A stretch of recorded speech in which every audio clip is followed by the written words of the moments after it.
Hi everyone, I'm Dr. Natalie Rahr from NeuroKids Canada. Welcome to the monthly Q&A. One of the questions I'm going to address today is sort of broad, but it's a question I get asked a lot by either patients or people who are just seeking support and they're not quite sure where to turn.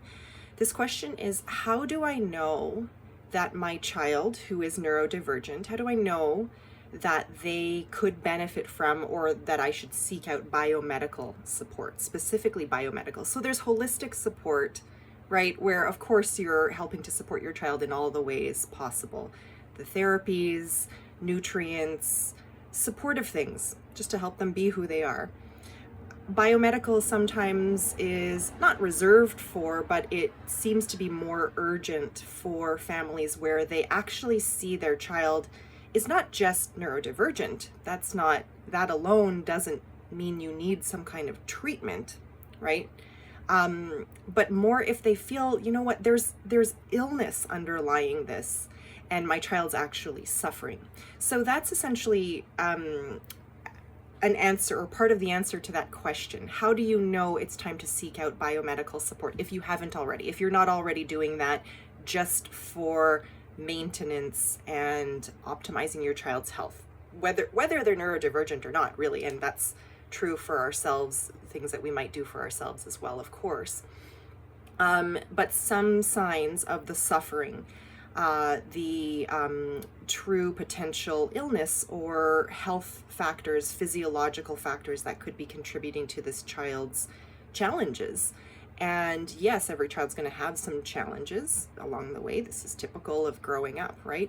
And a neurodivergent child is going to have unique challenges that we're obviously going to, alter and support them in the environment as much as possible. And that's always, the major goal. But physiologically, when there are things going on. So these are the things that I look for. It's a bit of a list. I'll probably give you a written list below this video that you can refer back to.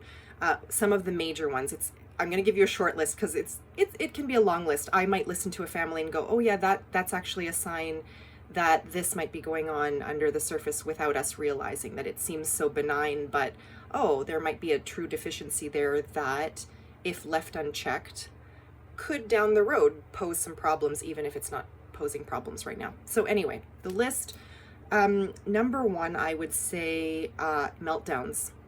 Not just typical tantrums, but meltdowns where families, like, they're uncontrollable. Maybe the child's able to vocalize that it's not controllable for them. Some children in my practice can say, I don't like feeling this way and I don't want to do these things, but I feel like I can't control it when it's happening. So that's number one, meltdowns, where really the system, their nervous system seems to just be shutting down, and they, there's just, it can mean that there's a whole lot going on that is overwhelming their system. So that's number one. Two, sleep concerns or sleep disorder. I see a lot of sleep disturbance in my practice that's related. This, of course, for anybody is going to affect them in their day-to-day life, and particularly for the child who might have a hard time focusing at school, sitting still, any of those things. Disrupted sleep is only going to make that worse. So that's number two. No particular order, just as they're coming to me, because I hear a lot in practice. Even trouble focusing when the child truly can't focus, or maybe there's hyperactivity, maybe there's anxiety, maybe their nervous system is so ramped up that they truly cannot focus on one task for very long. And that's not to say that we shouldn't support them in getting their bodies moving and helping them to learn differently kinesthetically. That's not to say that we shouldn't be doing those things.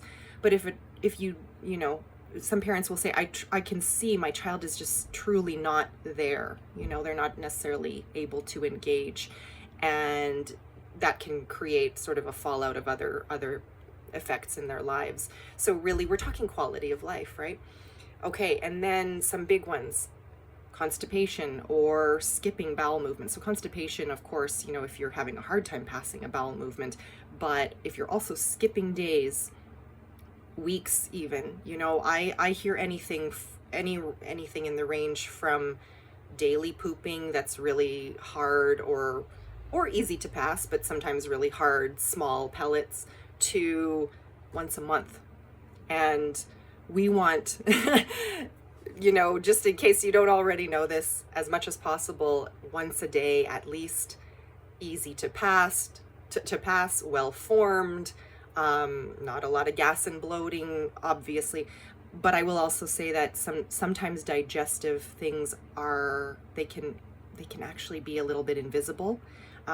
So you might see, difficult behaviors, maybe aggression, maybe meltdowns, maybe self-injury or something, and they might have perfect pooping patterns. I've seen this in practice as well. But when we investigate if there's something going on or contributing in the gut, there's overgrowth. And when we clear it, things, can tend to get better. So digestive concerns, either the constipation or going the other way, loose stools, too frequent, all that. Appetite stuff, appetite restrictive eating. Maybe it's involving weight loss or not gaining weight, or not, gaining weight according to the charts, the growth charts that we see. That can definitely be something that medically we need to address. And even along those lines, muscle fatigue, muscle tone issues, difficulty coordinating gross motor or fine motor movements. This can mean that cellularly there could be something going on where there's a block maybe, and they're not able to make enough energy, or there's some sort of load on the system preventing them from having enough energy to learn, have those systems function, so on and so forth. And I guess the other one I kind of mentioned, I touched on with the gut before, is aggression. If you see aggression, self-injury, or even interesting signs that there might be things happening in your child's body where they're uncomfortable or actually truly in pain, but they can't, let's say if they're nonverbal, maybe they can't express it, or even if they are verbal, maybe if they can't necessarily say, my head hurts, my tummy hurts, maybe they gesture, maybe they point to a certain part of the body, but banging their heads against the wall or the floor, pulling people's hair, lots of different outward aggressive behaviors or self-injuring behaviors. This is what this can look like, that the child could very well actually be in pain. They could be experiencing headaches. They could be experiencing tummy aches or other digestive upset, heartburn. We don't necessarily know. And I mean, it's hard enough for an adult to pinpoint those symptoms, honestly, when you have a lot of things going on. So even for a child who's verbal, it's still going to be a challenge. And then for the child who's nonverbal, it's even more so. Posturing, maybe the child is leaning their tummy on, the edge of a table or the edge of a chair, on corners of things like walls or railings or something. Typically, this is a nonverbal gesture that my stomach is upset. And I guess I'll leave you with maybe a last one that's maybe not as much of a concern, but some sensory processing stuff. Maybe they really don't like, clothing on their body, certain textures, sounds, even if they're not even that loud of a sound, but loud sounds as well. Or just things where their nervous system might actually be quite overwhelmed as a baseline.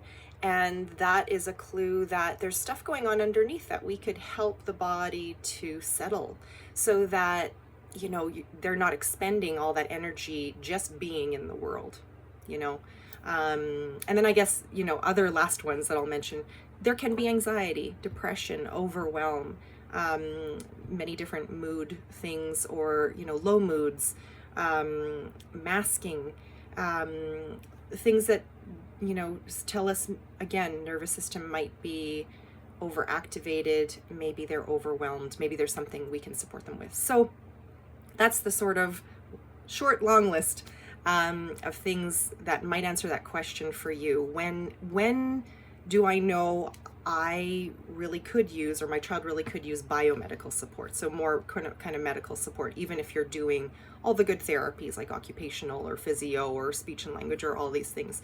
So yeah, that is the list. Actually, one last thing I will mention.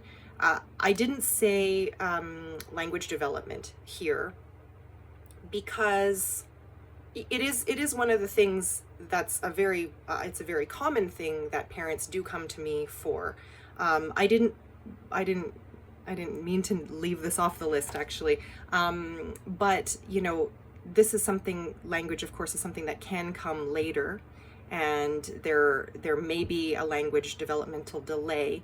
But if your child is somebody who they're 6, they're 8, they're 12 or older and never really developed language, so language meaning not just speaking but comprehension, maybe they have language but they're not able to express it, we could see this also as a medical thing. Yes, we want to provide non-verbal supports, absolutely, because in the biomedical world, yes, that's a goal for us, to allow them to be able to express themselves in many different ways, including verbally and speech wise, but there's no guarantees. So yeah, I guess I would put this on the list too, because it is so common in terms of what I see in practice and what parents have as concerns. So yeah, it can mean things that we look at can it's connected potentially to so many different things, can be related to the gut, can be related to cellular health, to the nervous system, also just lacking certain nutrients. Yeah, lots of different things that we can address. So there's the long, short list for you guys. I hope you found that helpful, and I'll see you next time on the next monthly Q&A.